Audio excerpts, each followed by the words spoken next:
রাহমাতুল্লাহি ওয়া বারাকাতুহু।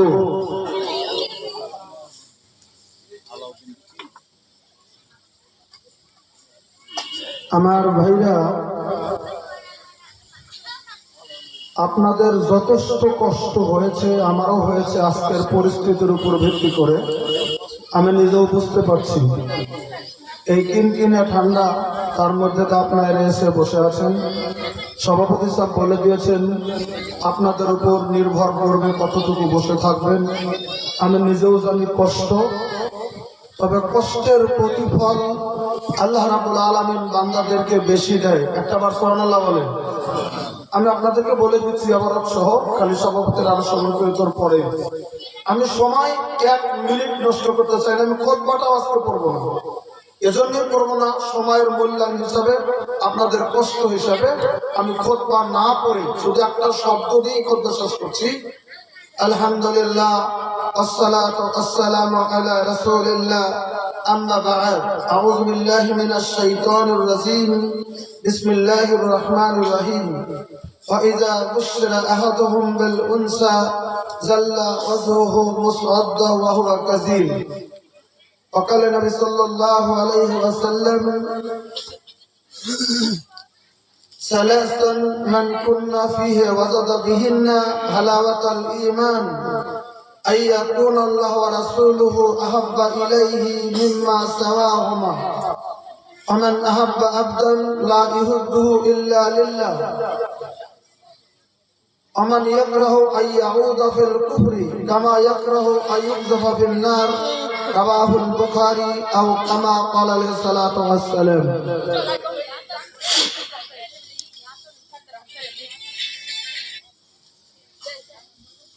ঘর ঘর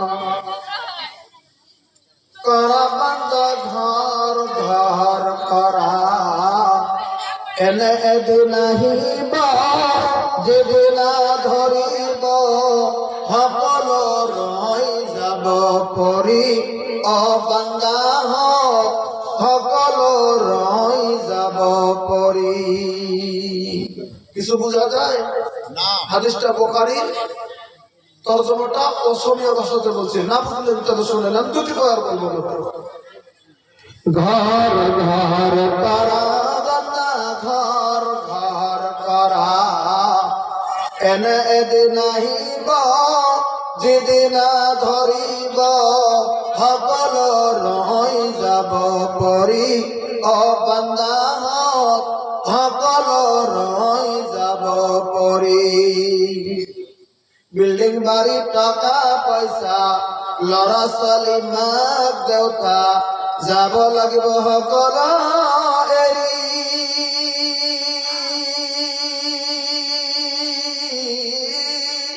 যাবহে লাগিব অকলে অকলে, যাবহে লাগিব অকলে অকলে, কোনেও না যাব লগ ধৰি। ও বান্দা কোনেও না যাব লগ ধৰি। ঘর ঘর করা বান্দা, ঘর ঘর করা এনে এদিনাহিব যেদিনা ধরিব সকল রই যাব পরি। ও বান্দা সকল রই যাব পরি। উপস্থিত আজকে এই পবিত্র দিনে আয়োজিত অনুষ্ঠানের মাননীয় সভাপতি সাহেব, বিশিষ্ট উলামায়ে কেরাম, এই অঞ্চল থেকে আসা সম্মানিত মুরব্বিয়ানে এজাম, সম্মুখে বসে থাকা দিনের সৈনিকের মতো যুবক ভাইরা, পর্দার আড়ালে থাকা দিনের দরদিনী মা ও বোনেরা, অবশ্যই আল্লাহ রাব্বুল আলামিনের প্রতি হাজারো হাজারো তারিফ ও প্রশংসা, যে মহান আল্লাহ তাআলা মেহেরবানি করে আজকে এই কষ্টের মধ্যে হলেও আমাদের কিছুগুলো মায়ের সন্তানকে এই দিনে আয়োজিত অনুষ্ঠানে এতক্ষণ পর্যন্ত এই কিনকিনে ঠান্ডাতে বসে থেকে কোরআন ও হাদিসের আলোচনা শোনার জন্য তৌফিক দিয়েছেন। আমরা সবাই মিলে একবার আল্লাহ রাব্বুল আলামিনের তারিফ করি, আলহামদুলিল্লাহ। আরো জোরে করি ভাই, আলহামদুলিল্লাহ। আল্লাহ রাব্বুল আলামিনের তারিফের পরে আমাদের যিনি বিশ্বের নবী সৈয়দুল মুরসালিন রাহমাতুল লিল আলামিন খাতামান নবিয়্যিন সৈয়দুনা হযরত মুহাম্মদুর রাসূলুল্লাহ সাল্লাল্লাহু আলাইহি সাল্লামের প্রতি শত সহস্র দরুদ ও সালাম দিল থেকে মন থেকে মহব্বত করে একবার নবীর প্রতি দরুদ করি সাল্লাল্লাহু আলাইহি ওয়াসাল্লাম। একবার বলেন তো দেখি এবার আসেন আমরা আল্লাহর তারিফ নবীর দরুদ পড়ে নিয়েছি। আমি আগেই বলছি ভূমিকা টুমিকা কিচ্ছুতে যাবো না, আমি ডাইরেক্ট আলোচনা আজকে এগিয়ে যেতে চলছে, এজন্যই আপনারা কষ্ট করে এসছেন। তবে একটা কথা, এই বাচ্চারা তোমরা একটু আসো, সামনে আসো। এই বাবা আসো, তোমরা আসো আমার কাছে, আসো আসো আসো, একদম আসো, তুমি রাতে বলতে আসো আসো আসো আসো, তোমরা আসো আসো সামনে আসো আমার কাছে বসে, তোমরা দুটো কথা বলো, এই জন্য বসে এনে জায়গা আসো। এই বাবা হাতে আরে আসে কিছু না, তোরা এই যে এখানে জায়গা আসো, এই যে বসে তোমরা দুটো। আরে আরে আমার সামনে সামনে আয়, এই যে বসো বাস, এটা এই খোপে এই খোপে এই খোপে এই খোপে এই খোপে বসো। হ্যাঁ ওটা খোপেতে, হ্যাঁ বসো। আজকে তোমরাই সর্বসেরা এই মেহফিলের ছেলে। বসো বাবা, আমি কেন বসছি শোনো, কেন বলছি শোনো। একজন আলেমের কথা বলেছেন, তোমরা মানদণ্ড দিয়েছ, তোমাদের সম্মান আল্লাহ রাব্বুল আলামিন বাড়িয়ে দেবেন।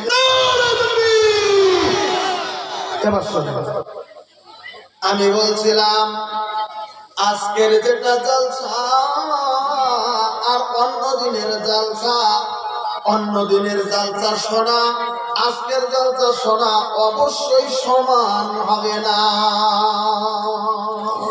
প্রশ্ন কেন আমরা অন্য দিনে তো জলসা শুনি, আজকেও জলসা শুনি না, সমান না।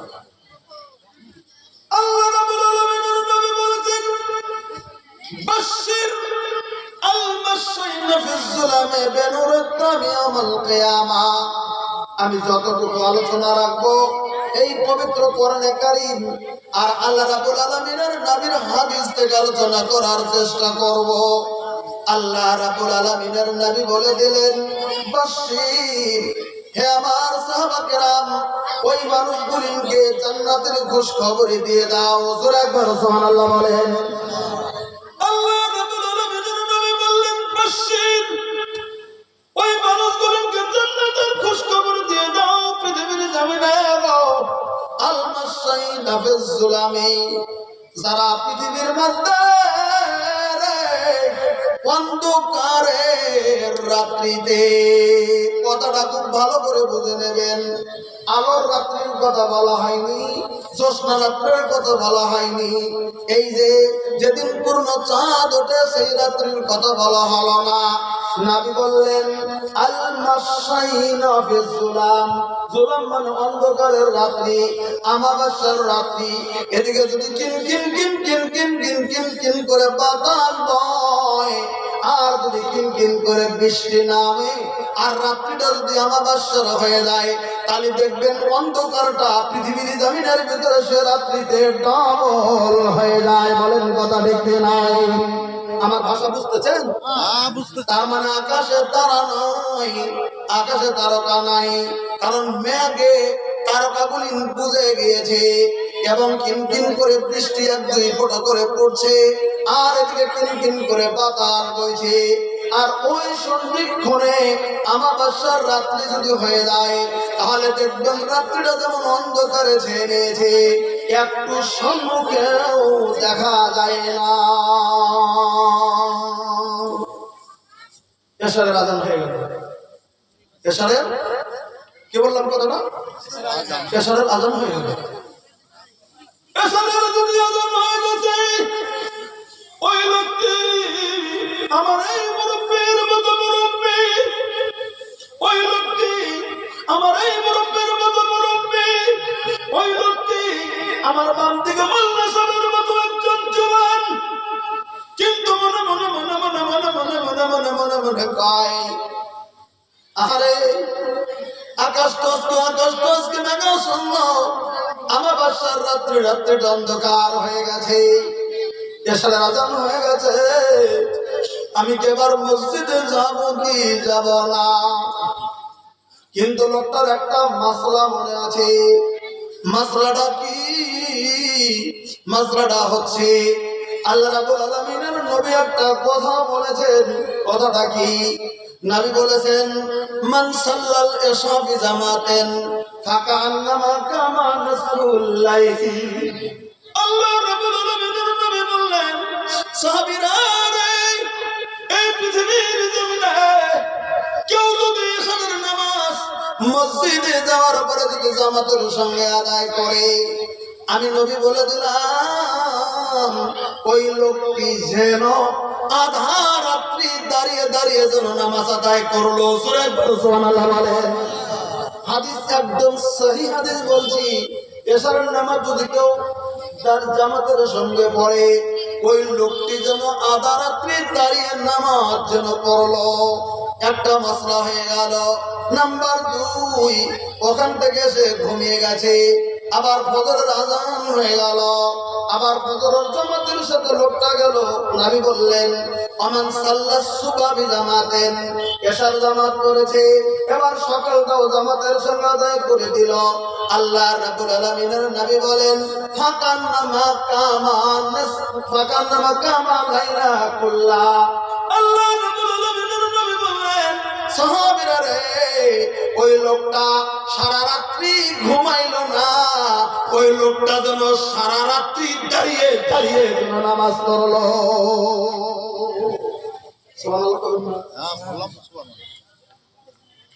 একটা লোক যদি এশারের ফজর নামাজ জামাতে পড়ে, সারা রাত লোকটা নামাজ পড়েছে। এই হাদিস আল্লাহর নবী বলেছেন, আর নেকি তার আমল নামায় দেওয়া হয়। একবার জোরে সুবহানাল্লাহ করুন। এবার এই লোকটার কথা বললাম। আমি বলছিলাম এনার মতো মুরব্বী, আমার মা বোন একটু ধৈর্য ধরবেন, আলোচনা আপনাদের দিকেই যাব, একটু সময় লাগবে। আমি বলছিলাম আমার এই লোকটার মতো মুরব্বী এবার মনে মনে মনে মনে মনে মনে কয়, বাড়িতে পড়লে তো হবে, কারণ কিনকিন বৃষ্টি, অন্ধকার, আদায় করলে তো নামাজের হকটা আদায় হয়ে যাবে। আমার কাছে লাইট নাই, বাতি নাই, তবু আমি যাব। এবার করছেন কি, লাইট নাই, বাতি নাই, বাতি ধরাইলে নিভে যায়। তখন হয়তো লাইটের যুগটাও ছিল না। যদি দোয়াত বোঝেন, দোয়াত চেরাক ধরালে নিভে যায়, কারণ কিনকিন করে বাতাস বইছে। মোমবাতি ধরালে নিভে যায়, কিনকিন করে বাতাস বইছে। এদিকে মসজিদে যেতে হয়।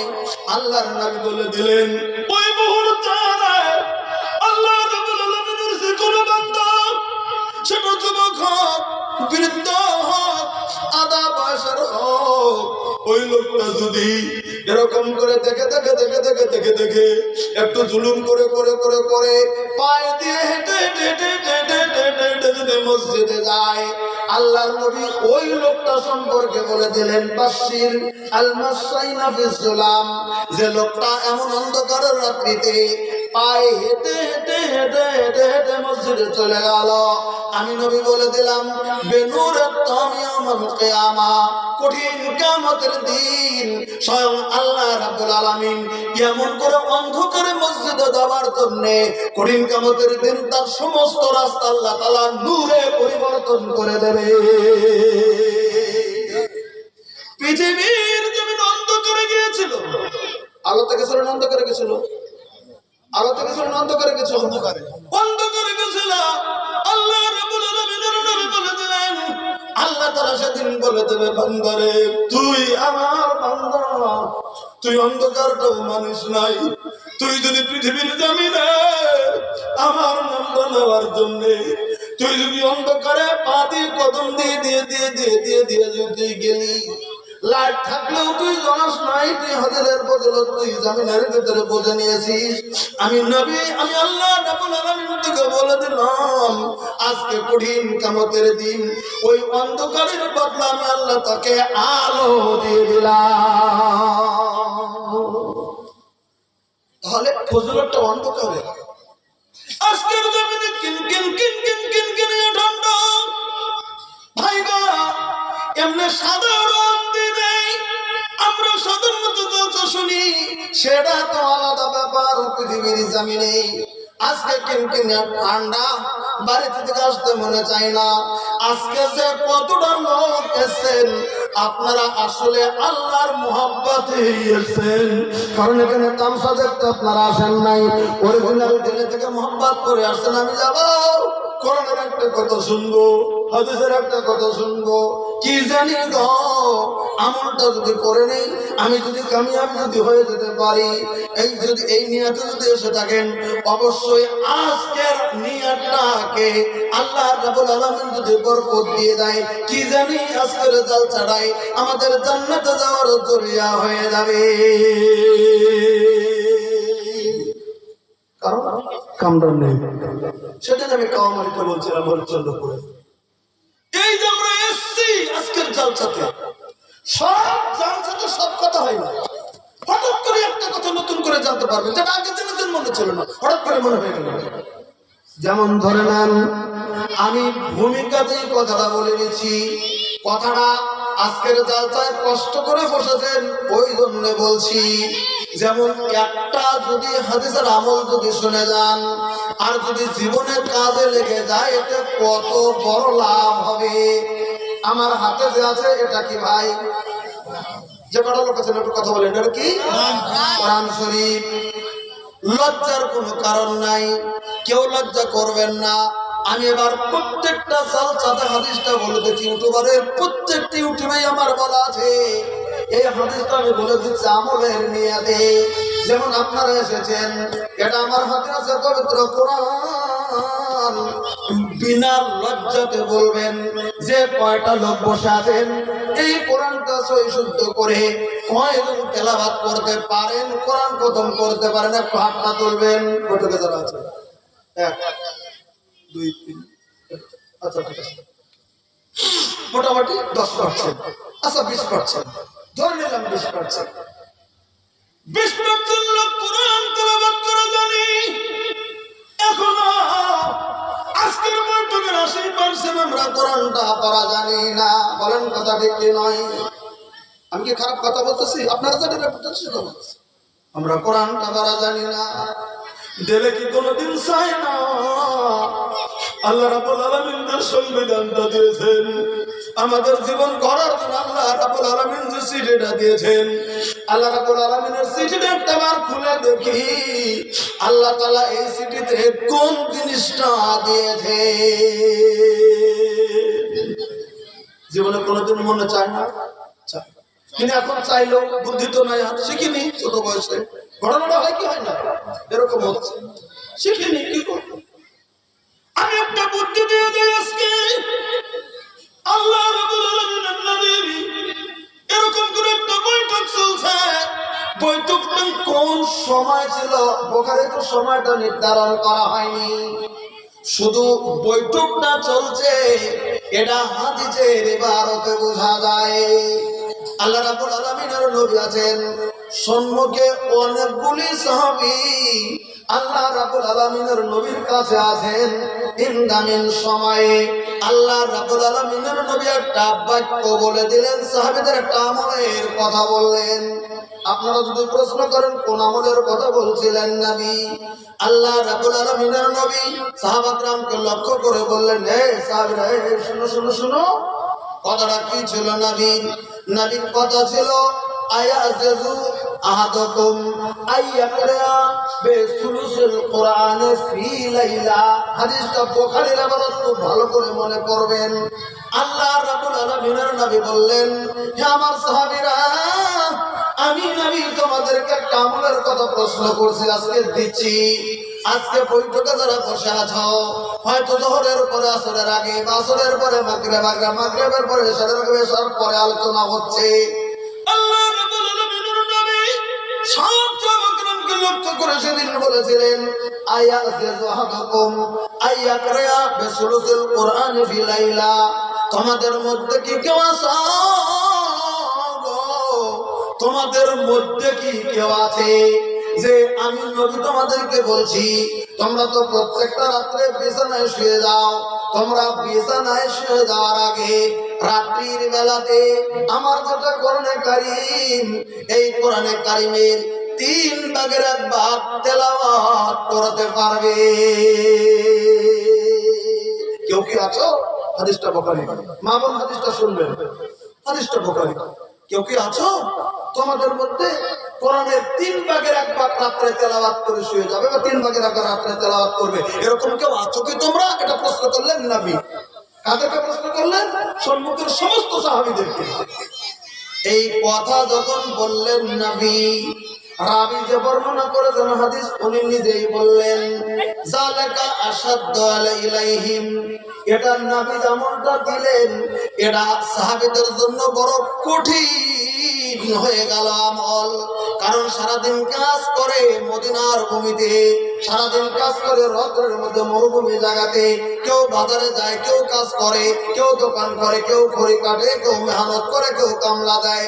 সেই মানুষগুলি উপস্থিত হয়েছে মসজিদ নববীর কাছে।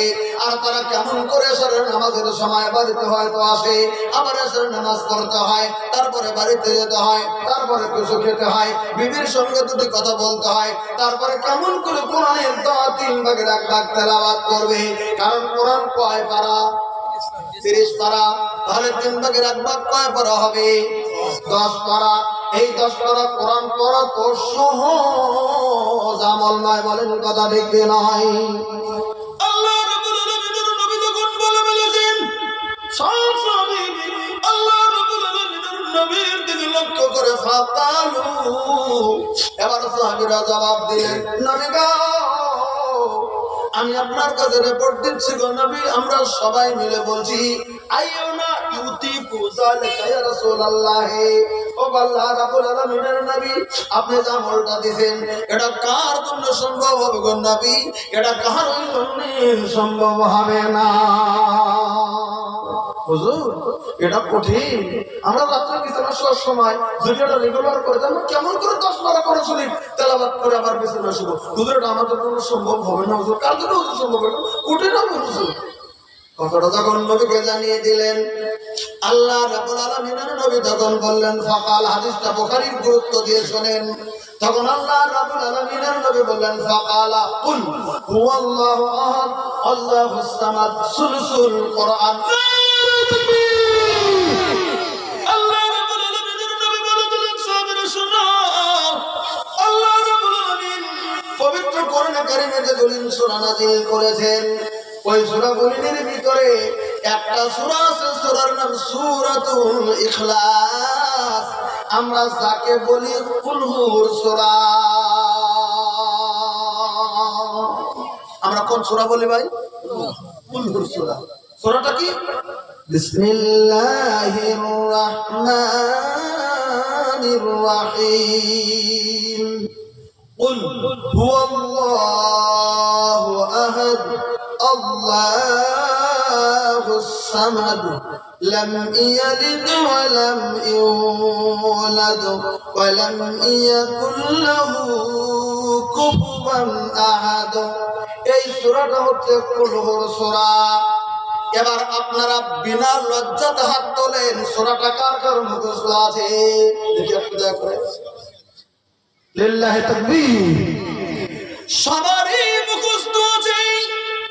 আল্লাহ রাব্বুল আলামিনের নবী বলে দিলেন সাহাবীরা রে, আমি নবী তোমাদেরকে জানিয়ে দিলাম বিছানার শোয়ার আগে কেউ যদি গো বিসমিল্লাহ সহকারে এই কুলহুর সূরাটা একবার যদি তুমি তেলাওয়াত করো, এখানে ওযু থাকার কোনো কথা বলা হয়নি, ওযু থাকতে হবে শর্ত দেওয়া হয়নি। আল্লাহ রাব্বুল আলামিনের নবী বললেন কেউ যদি এই বিসমিল্লাহ সহকারে কুলহুর সূরাটা একবার যদি তুমি তেলাওয়াত করে নাও, আমি নবী বলে দিলাম কোরআন শরীফের 3 ভাগের 1 ভাগ পূর্ণ তেলাওয়াত তোমার হয়ে যায়। বুখারীর হাদিসের মর্ম, বিছানায় শুয়ে যাওয়ার আগে কেউ যদি ওই কুলহুর সূরাটা বিসমিল্লাহ সহকারে যদি 3 বার যদি জমিনের ভিতরে তেলাওয়াত করে, কয়বার? 3 বার তুমি তেলাওয়াত করো, এই পবিত্র কোরআনে কারীমটা পূর্ণ খতমের নেকি আল্লাহ রাব্বুল আলামিন লোকটার আমলনামায় দান করে দেবে। ভাই গো, এই জগন্নাথপুর এলাকায় চলে আসার পরে আজকে একটাই শুধু আমল দিচ্ছি, রাত্রে একবার তেলাওয়াত করার চেষ্টা করেন, না পারলে সপ্তাহে একবার করেন, না পারলে মাসে একটা বার আমল করেন। মাসেও যদি না করতে পারেন, অন্তত বছরে প্রত্যেকটা বছরে রমজান মাস আসে, প্রথম দিকে হোক আর শেষের দিকে হোক, হাদিসের আমলের কথা মনে করে বছরে একটা দিন কুল সূরা বিসমিল্লাহ সহকারে একটা বার তেলাওয়াত করব আমরা।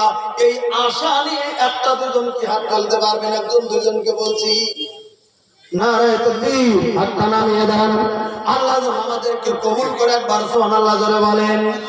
এবার আমি একটা কথা বলছি, যারা কোরআন পড়া জানেন তো জানেন, যারা জানেন না, আমরা যদি আজ থেকে 10 বছর পরে কেউ মরে যাই, কেউ যদি 5 বছর পরে মরে যাই, কেউ যদি 30 বছর পরে যদি মরে যাই, আমি মরে যাওয়ার পরে রব্বুল আলামিনের দরবারে দাঁড়িয়ে বলতে পারবো, মাবুদ গো, আমার জীবনে আমি তো 30 কোরআন খতম, তোমার খতম কোরআনটা আমি 30 বার খতম করেছি। খতম করে খতম করলে তুমি? আমি জগন্নাথপুর মহাদ ইসলামিয়ার কাছে বানাত মাদ্রাসার কাছে জলসায় চলে গিয়েছিলাম। আগে যদিও শুনেছি কিন্তু মনে ছিল না। নতুন করে শোনার পরে বছরে একটা করে রাত্রি আমি বেছে নিয়েছিলাম, আমি 3 বার করে কুল সূরা তেলাওয়াত করেছি। কথাটা তো তোমার শুধু ঘোষণা করে দিয়েছিল নবীর হাদিসটা জমিনের ভিতরে আমল করেছিলাম, যা করেছি পৃথিবীর জমিনের ভিতরে করেছি। আমার জীবনে আমি 30 কোরআন খতম দিয়েছি। আল্লাহ রাব্বুল আলামিনের কাছে বলার মতো একটা পাওয়ার থাকবে। দেখেন আমলটা ছোট কিন্তু ফজিলত কত বড়। ওই জন্য আমি বলছিলাম, আজকে তো আমরা জলসায় এই কিনকিনা বাতাসের মধ্যে আমরা যে বসে আছি একটু শুনতেছি, আমাদের লাভ না লোকসান? এবার বলেন কি ভাই? আমাদের লোকসান নাই। নাম্বার 2, কোরআন কারীমের ভিতরে সূরা আনফাল আল্লাহ রাব্বুল আলামিন স্পষ্টকরণ করে বলে দিয়েছেন 2 নাম্বার লাভ বলছি। এই কোরআনে কারীম আল্লাহ রাব্বুল আলামিন বললেন, ওয়াইযা তুলিয়াতু আলাইহিম আয়াতুহু যাদাতুহুম ঈমানা। আল্লাহ রাব্বুল আলামিন বলে দিলেন, পৃথিবীর জমিনের ভিতরে যখন কোরআন তেলাওয়াত করা হয়, কোরআন তেলাওয়াত যখন শোনা যায়, যেখানে কোরআন তেলাওয়াত হয়, কোরআন তেলাওয়াত করলাম, কোরআন তেলাওয়াত শুনলাম, আল্লাহ রাব্বুল আলামিন নিজে পবিত্র কোরআনে বলছেন, ওয়াইযা তুলিয়াত আলাইহিম আয়াতুহু, যদি মানুষের সম্মুখে যদি কোরআন কারীমটা যদি তেলাওয়াত করা হয়, আল্লাহ নিজে বললেন যাদাতুহুম ঈমানা, যারা কোরআনটা শুনলো, যাদের সম্মুখে কোরআন শরীফ তেলাওয়াত করা হলো, আল্লাহ তাআলা সবারই ঈমানটা ওই মুহূর্তে বৃদ্ধি করে দেয়। একবার জোরে সুবহানাল্লাহ বলেন। ঈমান আমাদের বৃদ্ধি হয় কোরআন পড়লে, কোরআন শুনলে ঈমান বৃদ্ধি হবে। এই কথা আল্লাহর নবীও বলেননি, কথা ডাইরেক্ট আল্লাহ বলছেন। আমার ভাইরা, তাহলে আমরা যদি জালসার ভিতরে যদি আমরা কোরআন তেলাওয়াত যদি শুনি, কোরআনের কথা যদি শুনি, কোরআনের আয়াত যদি শুনি, তাহলে আমাদের লাভটা কত হবে জালসার মাটিতে। এবার আমরা একটা কথা বলতে চলছি ভাই গো, আমি ওই যে প্রথম দিকে একটা আয়াত তেলাওয়াত করেছিলাম কোরআনে কারীম থেকে, আয়াতটা আমি তেলাওয়াত করেছিলাম এই প্রতিষ্ঠানকে লক্ষ্য করে। আপনারা 5 জন মিলে হলেও, 5 জন মিলে হলেও, 2 জন মিলে হলেও, 3 জন মিলে হলেও এমন একটা প্রতিষ্ঠান তুলেছেন যেখানে মেয়েরা আলিফ বা তা থেকে শুরু করে কোরআন তেলাওয়াত করে। জেনারেল আছে পড়ে, সেটা আলাদা। কোরআন তেলাওয়াত করে, হাদিসের ব্যাখ্যা পড়ে, কিন্তু জানেন কি, এইরকম মেয়েদের ব্যবস্থা ছিল না। আজকে আমরা মামুনকে শিক্ষার ব্যবস্থাটা করে দিয়েছি। মামুন শিক্ষিত হবে, মামুনের শিক্ষার জন্য আমাদের লাভটা কি হবে? ভাই গো, এমন একটা যুগ ছিল, জাহেলিয়াতের জামানা, একটা জাহেলিয়াতের সময় ছিল, এমন একটা জাহেলিয়াতের সময় ছিল গো, মেয়েরা জন্ম নিলেই তাদেরকে গলার টিপে বা গলার ভেতরে লবণ দিয়ে তাদেরকে জীবন্ত কবর দেওয়া হতো। বলবেন কথাটা কে বলেছেন? কথাটা আল্লাহ রাব্বুল আলামিন বলেছেন, ওয়াইজা বুশরা আহাদুহুম বিল উনসা জাল্লা ওয়াজহু মুসওয়াদ্দাও ওয়া হুয়া কাযীম। কোরআনে কারীম আল্লাহ রাব্বুল আলামিন বলে দিলেন, এমন জাহেলিয়াতের ইসলাম আসার আগে এমন জাহেলিয়াতের জামানা ছিল আমার ভাইরা, কোন যুবক যেমন দেখছে একটা স্ত্রী গর্ভবতী হয়ে গেছে, স্ত্রী তখন এখনকার মতো আল্ট্রাসাউন্ডের কোনো ব্যবস্থা থাকতো না, বলার মতো ব্যবস্থা ছিল না, স্ত্রী পেটে ছেলে আছে না মেয়ে আছে এটা বলার মতো বুদ্ধি ওই মুহূর্তে ছিল না। একটা স্ত্রী যদি গর্ভবতী হয়ে যেত তখন স্ত্রীকে খুব আদর করা হতো, খুব খাওয়ানো হতো, খুব আদর করা হতো, কাম কাজ বেশি করতে দেওয়া হতো না, খুব আদর করতো। তুমি থাকো থাকো থাকো থাকো থাকো থাকো থাকো থাকো, স্বামী খুব আদর করেছে, খুব আদর করেছে, খুব আদর করেছে। এবার যখন প্রসব বেদনা উঠে যখন গেছে তখন রুমের ভিতরে স্ত্রীকে পৌঁছে দিয়ে সেখানে দাইমাকে পাঠিয়ে দেওয়া হতো। দাইমার ভিতরে চলে গেল, স্ত্রীটা স্বামীটা দরজায় দাঁড়িয়ে থাকতো, যেটা কোরআনে বর্ণনা আছে আমি সে বর্ণনাটা দিচ্ছি, ভালো করে শুনে নেবেন। স্বামীটা দরজায় দাঁড়িয়ে থাকতো, স্বামীটা দরজায় দাঁড়িয়ে আছে, দাইমাকে বলে দিয়েছে ভিতরে যান, আপনার লক্ষ্য করুন সন্তানটা তো হবে, তবে কি সন্তান হয়। 70 থেকে 80 থেকে 90% ছিল এই দশা। কি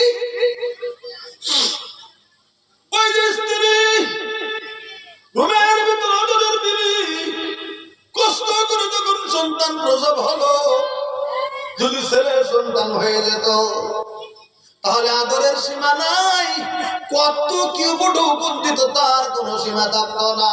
কিন্তু যদি কন্যা সন্তান হয়ে গেছে, ওই মেয়েটা এসে যদি বলতো বাবুরে তোমার একটা কন্যা সন্তান হয়েছে, কোরআন সাক্ষ্য দিচ্ছে ওয়াইজা বুশরা আহাদুহুম বিল উনসা, ওই লোকটাকে যদি কন্যা সন্তানের খবরটা যদি দিয়ে দেওয়া হতো জাল্লা ওয়াজহু, তখন আর মুখটা সুন্দর চেহারা, তখন ওই পুরুষটার কালোতে পরিণত হয়ে যেত। আমি কন্যা সন্তানের বাবা হইলাম, ছেলে সন্তানের বাবা হতে পারলাম না, ছেলে সন্তান আমার হলো না, আমার কন্যা সন্তান হলো। জাল্লা ওয়াজহু মুসওয়াদ্দাও ওয়া কাযীম, ওখান থেকে তখন স্বামীটা ওই ছেলেটা তখন বেগে চলে যেত। এমন ইতিহাস করেছে কিছু কিছু কিছু কিছু কিছু কিছু কিছু কিছু ছেলেরা জীবনের তরে দেশান্তরী হয়ে যেত। আমি যদি ছেলের বাবা হতে পারলাম না, এর দেশে আমি থাকবো, আমি পালিয়ে গেলাম। লজ্জা করে মেয়ে সন্তান যাবে, মেয়ের বাবা আমার মেয়েকে বিয়ে দিতে হবে, মানুষ আমার মেয়েকে লজ্জা লুটবে, তুমি তোমার মেয়েকে লজ্জা লুটতে পারি সব নেই, সেটা সে যুগে ছিল না, চাইলে এজন্য একে চাইলে বলা হয়েছে। আমার মেয়েকে অন্য ব্যবহার করবে, আমি মুখ আমার থমকে যাবে, আমি এখানে থাকবো না, পালিয়ে গেলাম। আর কিছু কিছু ছেলেরা করতো কি, যখন কন্যা সন্তানের খবর শুনতো 2-4, 5, 10 দিন 20 দিনের জন্য পালিয়ে যেত, তারা আর ফিরে আসতো না, একদম 2-4 মাস পরে আসতো। আর কোন ছেলেরা 2-4 দিন থাকতো। আবার কোন স্বামী সঙ্গে সঙ্গে দাইমাকে ডেকে আনতো, একটু নেমক নিয়ে যাও, লবণ নিয়ে যাও, আমার এই বেবিটার গলার ভিতরে দিয়ে দাও, মরে যাবে দাফন করে দেব, আমি কন্যা সন্তানের বাবা হতে চাই না। দেখলেন? আবার কিছু কিছু কিছু কিছু লোকেরা বলতেছে সন্তান দাও, যখন সন্তান কোলে দিয়েছে সন্তানটাকে কোলে করে নিয়ে নর্দমায় ফিকে দিয়ে মেরে দিয়েছে। একটু বাবার তালির ভিতরে দেওয়া হয় নাই, কারণ তারা মনে করো আমি লজ্জা করেছি। এমন জামানা ছিল, এমন জাহেলিয়াতের জামানা ছিল, কন্যা সন্তান গুলিনকে এমন করে তাজা মেয়েদেরকে পৃথিবীর জমিনের ভিতরে গারদ করে কবরের ভিতরে তাদেরকে ফেলে দেওয়া হতো, কাতার ভিতরে তাদেরকে দিয়ে দেওয়া হতো। এমন অনেক ইতিহাস জমিনের ভিতরে ঘটেছে। একটি হাদিসের আবার আপনাদেরকে শুনিয়ে দিচ্ছি। আল্লাহ রাব্বুল আলামিনের নবীর একজন সাহাবী, তার নাম হচ্ছে হযরতে কাইস ইবনে আসিম, নামটা মনে রাখবেন। মদিনাতুল মুনাওয়ারাতে আল্লাহ রাব্বুল আলামিনের নবী মদিনাতুল মুনাওয়ারাতে যাওয়ার পরে এই লোকটা ইসলামের বর্ণনা শুনে আল্লাহ রাব্বুল আলামিনের নবীর কাছে চলে এসেছে। কাইস ইবনে আসিম